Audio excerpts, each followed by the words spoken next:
First of all, thank you very much for having invited me here. It's a great honor, and I hope to be up to the expectation. The bar of expectations has been risen very high by Rocco, so I will certainly not be able to satisfy. If we can have the slides. Okay. So the title of my talk is The Expansion of the Material Dimension and Its Impacts on Social and Economic Exclusion. I made some changes to my slides based on the discussions here yesterday and today. The first one is the picture on the cover page. That comes from a book I wrote recently, and I have a chapter on immaterial and uneasiness. And there is a father telling to his child, my child, someday all of this will be yours. And of course, all of this is empty, non-material. Okay. I like to talk about material and immaterial because I hate the word virtual.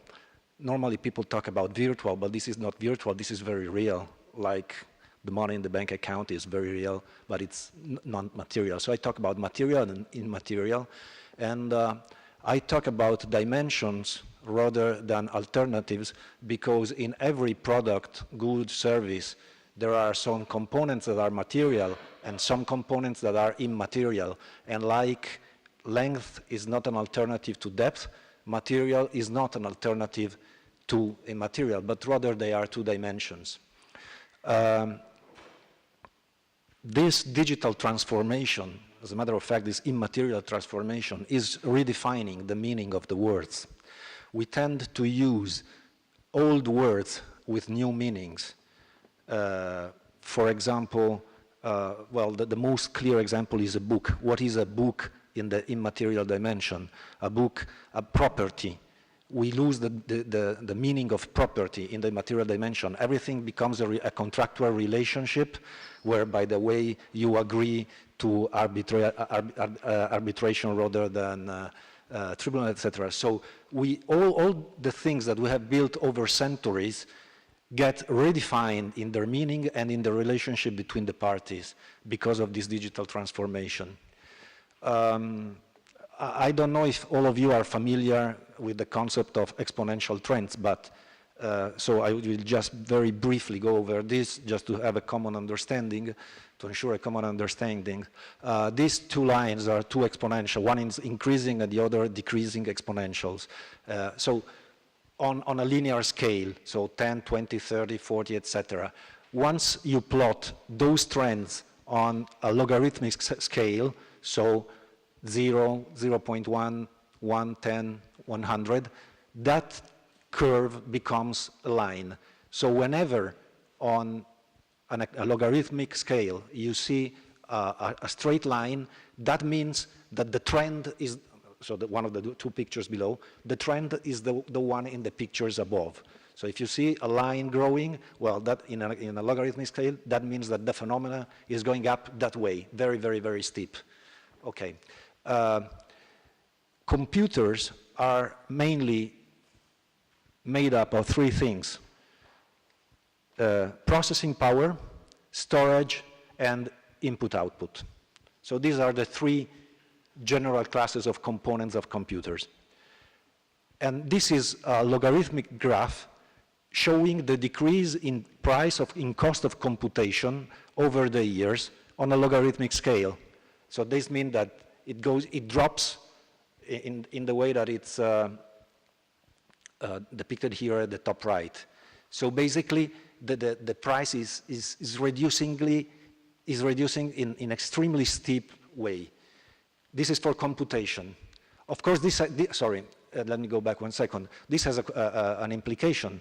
Given that the cost of computation is going down in that way, everything that makes sense to be computed will be computed. Everything where there is some sense of putting inside a computer will receive a computer. When I started my first company and I was making training to the new employees, to the new hires, I told them that in sometime in the future, even lamps lamp bulbs would have a computer inside and would be connected to the internet. That were the 90s.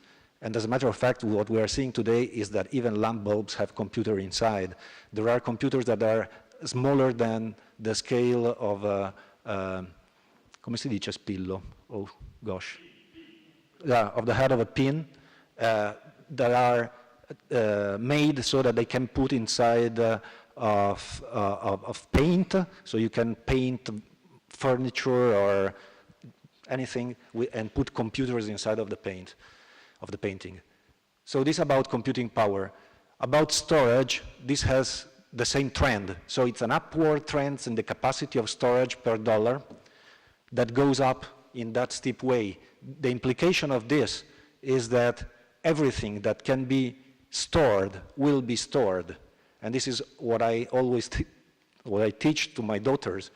When you take a picture, you know that that picture is most likely forever, because everything that can be archived will be.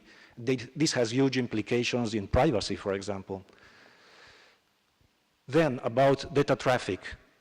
Same goes for the internet traffic. Internet traffic is going up exponentially, not only driven by humans, but also by machine and devices that are communicating over the internet in a same steep way.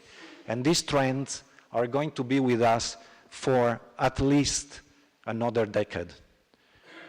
Enough time to change the way how we interact with the material world. So this is about exponential trends in the three major components of computers. Just a way to explain what exponential trends mean is, imagine you have a glass of water with 2 bacteria at the first minute, and the glass is full of bacteria at minute 60. The question is, at minute 55, so when the hour is almost over, what will be the level of, how much will be the glass filled? And if you ask that to the normal people, they say 1/3, 1/4, half, perhaps. Reality is that it's almost empty. The implication of this is that with exponential trends, there are things happening that we do not perceive. And once we perceive them in the very last minutes of the hour, when we perceive them, is too late. Things have already happened. I will come over to this again. This has implications in how companies innovate also. Okay. This is a girl that has, I looked for a picture of a girl of 8 years. So this is a 7, 8 years old, second grade. And what happened 8 years ago, smartphones were born. So smartphones were born in 2008. End of 2007, the first ones, but really 2008. So 8 years is nothing, And what has happened in these 8 years is that Android, the operating system by Google, is used every day by more than twice the population of Europe and America and North America combined. So in the time lapse of a boy that is born and goes to second grade, more than twice the population of Europe and North America combined uses Android every day. So the advent of smartphones and tablets, but smartphones mainly, is the moment when the access to the internet and to technology has been democratized and put to the reach of everybody. And this is the effect of the exponential trend. So the world of today is not the world of 8 years ago. If I had asked to you 8 years ago, what is Android? None of you would have known. Now everybody owns and uses Android. And then there is iOS, etc. Okay. And what do the people use these devices for? Well, I refer to a survey, large survey, 20,000 cases made at the end of, so 1 year ago. So not very fresh data, but for the meaning, it's enough. In the age 16-65, 97.8% of the UK population uses the internet. In Germany, 94% of the population uses the internet. I mean, we have been talking about the internet in some way and technology in various talks in these days, but this is the reason why. Because when the access to the internet and to computing devices has been democratized by smartphones, everybody is using it. 74%, 73% in Italy, in the age group 16-65. And being asked how much time they use it, consistently across Europe, 88% of the people tell several times a day or always on. In my view, this is a wrong estimate, because once you have this device in your pocket, it is always connected to the internet, telling somebody where you are, how much you walk, with whom you are, etc. Messages you receive. So everybody is using. So in the time frame of a child being born and going to second grade, more than twice the population of Europe and North America combined uses Android every day. And they use it to stay connected to the internet all the time. I guess you have seen this picture before. This was the election of the conclave in 2005 and 2013. It's pretty astonishing. If you look at the top picture in the bottom right, there is one smartphone. That is, I have not been able to recognize if it's Nokia or NEC. In any case, or even Motorola. In any case, none of these companies exist anymore. They were powerhouses of technology at that time. They don't exist anymore. And look at the picture below. It's obvious, I don't have to explain that these devices has changed the way we communicate and by which we have social relationships. And then there is, everybody always connected and doing social relationships. And then there is e-commerce. And the figures are pretty astonishing as well. 91% of internet population in the UK uses is abituale. Okay. They used to do e-commerce. 87% in Germany, 31% in Italy, but it's growing. In Spain, it's growing 35% year on year. So everybody uses the internet, always connected for social relationship, and every day more for economic relationships.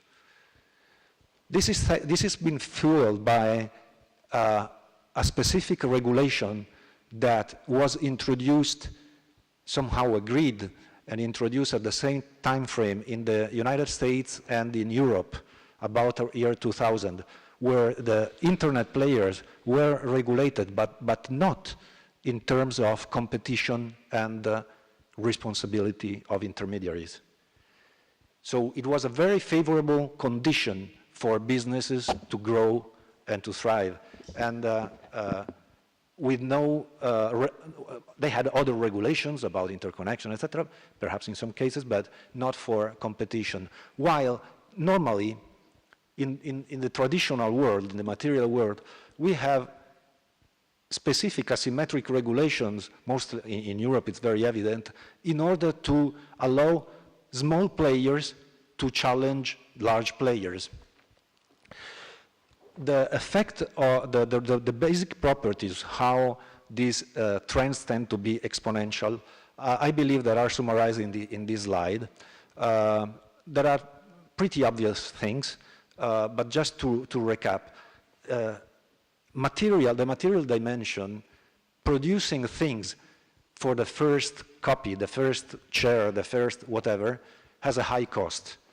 Reproducing has a marginal cost that is significantly lower than producing the first example, the first instance, but it's always there. Then storing has a cost, transferring has a cost, transferring requires time, the manipulation is done by humans, and humans tend to work and working time.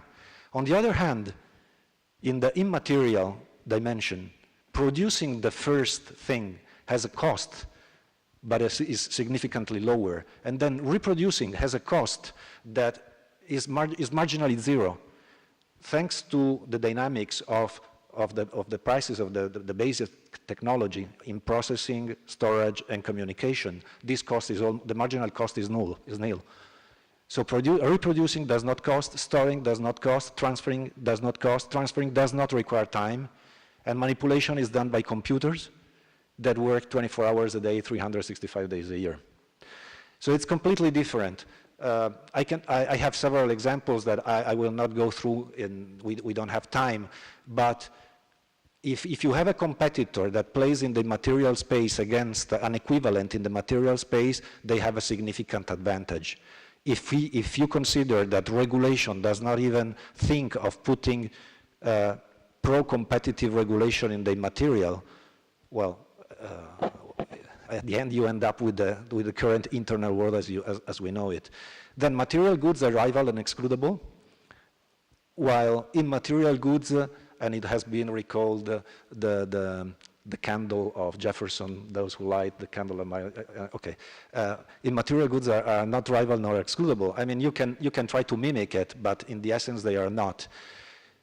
Then immaterial goods often have increasing returns, and this stimulates the approach of the winner takes it all and huge financing of these companies because of increasing returns. The last thing I would like to point out, because I want to be quick, is the integration. While the material dimension is disconnected, devices do not talk to one another, the immaterial dimension is connected. This allows for extreme quick feedbacks. Think of airline tickets, for example. Once you had the prices of airlines in the books of IATA that were published once or then twice a year, and then you could compose the tariff and the price, etc. And the air company was printing in some special places the tickets that were carried to a distributor in a specific country and then sold by travel agencies. Once you move that from the material to the immaterial, and it's not longer a ticket, although we call it a ticket, is a contract of transportation. Once you make the shift, you avoid all those costs. The internet, the network grows and drops in cost. It goes to secondary airports, and that fuels the growth of point-to-point airlines and low-cost airlines that do not publish the price twice a year, but because of being always connected, they can adapt prices in almost real time. And the fact is that 20 years ago, airplanes were almost empty, and now they are always overcrowded. But this is just an example. There are many others, of course. So, but this fact of having fast reaction, this allows us to optimize, to economically optimize very much all processes. Of course, that comes to a price, to a cost, and the whole system becomes more fine-tuned and having less margins to react to failures or to problems. One of the first macro consequences of this difference in properties is that geography is no longer a value, and a typical distribution, manufacturing, distribution, and retail, but even think of political parties, a political party, the regional sections, and the local branches. All this hierarchy structure gets redefined in a algorithmic intermediation by a single center. This is a trend. Then I already told about feedback. Once you don't have these red bars of frictions of the material dimension, feedback can be and is extremely fast. I was a chief digital officer of a publishing group. When you make a variation on newspaper, you discover if it has worked about 1 month after you have done it. When you do it on the online version, you discover in real time and you can adapt in real time. Another issue is pervasiveness. Given the drop in the cost of electronics, everything is going to have computers inside, connected computers that produce and store information and compute information. And this is increasing the perimeter of our exposure to possible attacks and vulnerabilities. And lastly, given that the immaterial dimension is characterized by having zero, so transmitting does not cost and transferring does not cost and does not require time, the world becomes very concentrated, and somehow these work in sync with other aspects of globalization, so to accelerate and exacerbate the trends. So everything is accessible everywhere. This, of course, puts a lot of pressure. Take, for example, the social regulation we have on communication and politics or news media, child protection, etc. Once the services are accessible from one part of the other of the world to the other. I just inserted this because we have Spanish-speaking persons. This slide that it's a strip by Kino. It says, Mafalda says to Felipe, did you think about what happened if a distance would not exist? This is of 1992. What do you mean? Everything here, I think the Kremlin, the Llanero Solitario, Beatles, Africa, everything here, the Berlin Wall, etc., Disney. Do you feel it? Felipe, do you understand it? Yes, he really understands it. Well, we are in the middle of this revolution now. So, immaterial abides to different rules than material, and the consequences are that new immaterial algorithmic intermediaries, trends acceleration, concentration of the world, and pervasiveness. What has happened in these few years is that we are used to live in a material world once we settled 10,000 years ago, that it's been almost, well, we had advances, but not this kind of paradigm shifts. The material dimension in this short time frame, 8 years for most of us, has been enriched by an immaterial dimension that is becoming the user interface to social and economic relationships. And the value is shifting from material goods to immaterial activities, IPR, etc. And this, of course, has a strong relationship with the concentration of profits and with base erosion and profit shifting. Because once the value is not in the atoms, but it's in the bits, well, that they move from one part of the other of the world to the other, and they take advantage of different asymmetries in regulation. So the material dimension is becoming the user interface of the material dimension in social and economic relationships.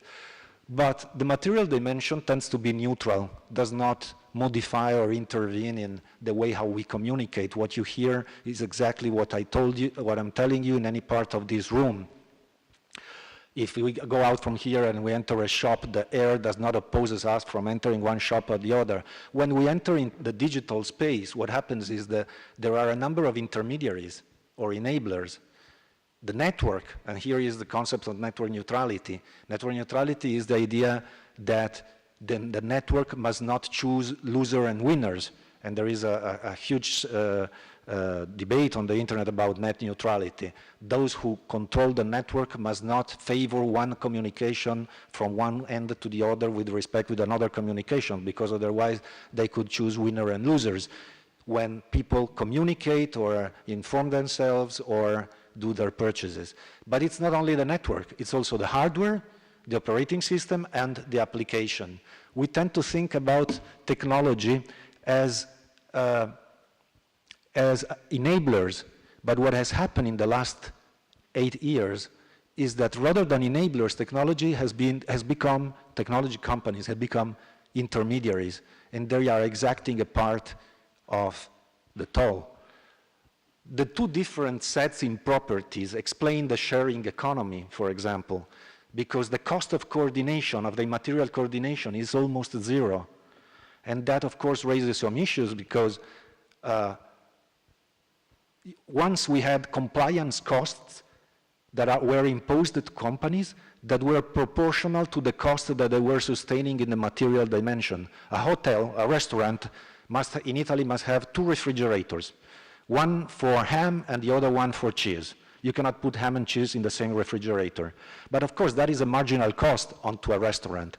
But once you don't have a restaurant and you have the home eating, the home restaurant, where you go to eat at someone else's home, because the cost of coordination of bringing people in is nil because of their properties.